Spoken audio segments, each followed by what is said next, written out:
And welcome back, everyone. So here we are. I'm going to show you how to break down a salmon. So basically, very important. Make sure your area is clean, your knife's clean, the fish's skin is clean and dry. And basically, I'm just going to start with the head. I like to remove the head of the salmon so it doesn't get in my way. And as you can see, I cut clean right behind the collars and straight through the spine. The salmon spine is not that hard to get through, so you can use, an 8-inch knife, 10-inch knife, doesn't really matter. Just make sure it's very sharp. All right, now, I've broken down salmon. There's 20 different ways you can do this. What I found is the most efficient and easily trainable is the way you see me doing it right here. So as you can see, nice clean fillet. I literally go straight down the backbone and then leave the fish on the board just the way it is and wiggle your way, not wiggle, but nice small cuts so you don't tear the flesh straight down. The only thing you have to worry about is this, the back fin right there on the bottom behind the belly. And yes, you do lose a little bit of meat, but it's not the end of the world. It's actually, I've noticed I still get the same amount of yield.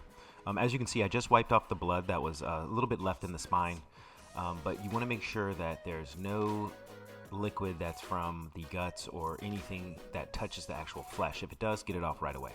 And so basically you just saw me remove what was the top of the fish, little small bones that you want to get rid of. Here I'm taking out the spinal cord that was still connected to the fillet. That part is not edible.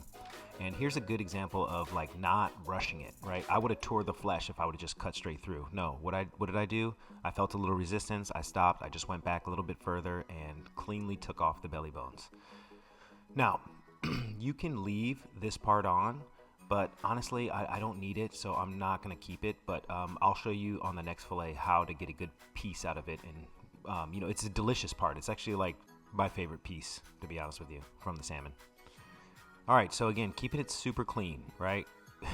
I can't stress enough. Make sure everything is clean and dry, and you'll be in a good spot. Here I am taking off the belly bones on the other side, and I'm going to show you here how I like to take care of this bottom piece. So taking off the bones, but then look, you just make a clean cut. This is the absolute bottom of the belly, and what I like to do is I like to just trim it up, and I'll cook that piece whole and then remove the skin and the bones after. I found that to be the most successful, and it stays juicy.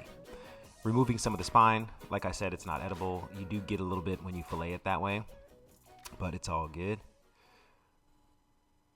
And I just want to give a quick shout out to Foods in Season. Malia is my sales rep. She provides the best king salmon in the United States.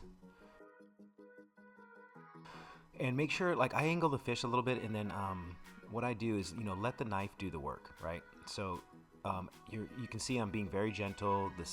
The knife is against the skin of the salmon. There's a little neat trick that I like to do. If you're breaking down a lot of salmon, it's just like go up like a half inch further, and you can cut the bloodline straight out. With that being said, I'm going into pin boning, but I am going to keep it short and sweet. As you can see, I'm using my left hand, the back of my left hand, because it's cooler, to just as a base, so I can remove the pin bones nice and easy, nice and clean. And then I have clean water next to me, so the bones come off the tweezers, they don't get stuck, right? Because you will rip it. You will rip the flesh if you just go through like an animal. But this video is to teach you how to do it like properly. Like, I think the biggest mistake that chefs make is just rushing through this process, and you end up getting bad fish in like 3 or 4 days because of the taste associated with not cleaning it properly. All right, so for this application, I'm going to cut the fillet right down the center. This separates the belly and also the top loin, and because the application I'm using it for, as you can see, I'm showing you the bloodline I'm going to cut out. This is how I like to cut out bloodline. So I leave the fillet on the cutting board, and then I kind of go in at an angle with my fillet knife, and you can see that bloodline comes right out. It's a little bit harder with the belly, but I'll show you how I do that in a second. And so I'm just going to portion these. What I need is like 4 to 5 ounce portions. So here's a good example of what I mean if you have to flip the fillet over. You got to be really careful. So as you can see, some of that bloodline's left. But then I'm just very gentle, like smooth, long strokes. Make sure your knife is sharp. I use a Japanese whetstone.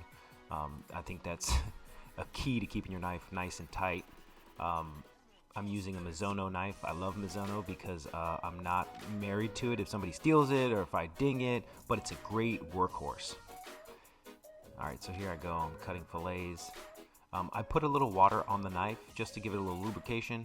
But as you can see, super clean, nice cut, precision. I mean, if you were to weigh these, for sure, except for the end pieces, they would be about 4.5, 5 ounces. I just know that from deep down bottom of my heart. And that is the end of the video.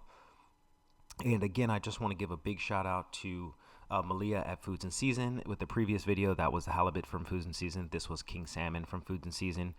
They do the best job of packaging and delivering the fish. It is unbelievable how they pack their fish. It never comes in smelling fishy. They use a new box every time. And I've just had such a good experience with buying fish from Foods and Season. My sales rep is Malia. Shout out to Malia.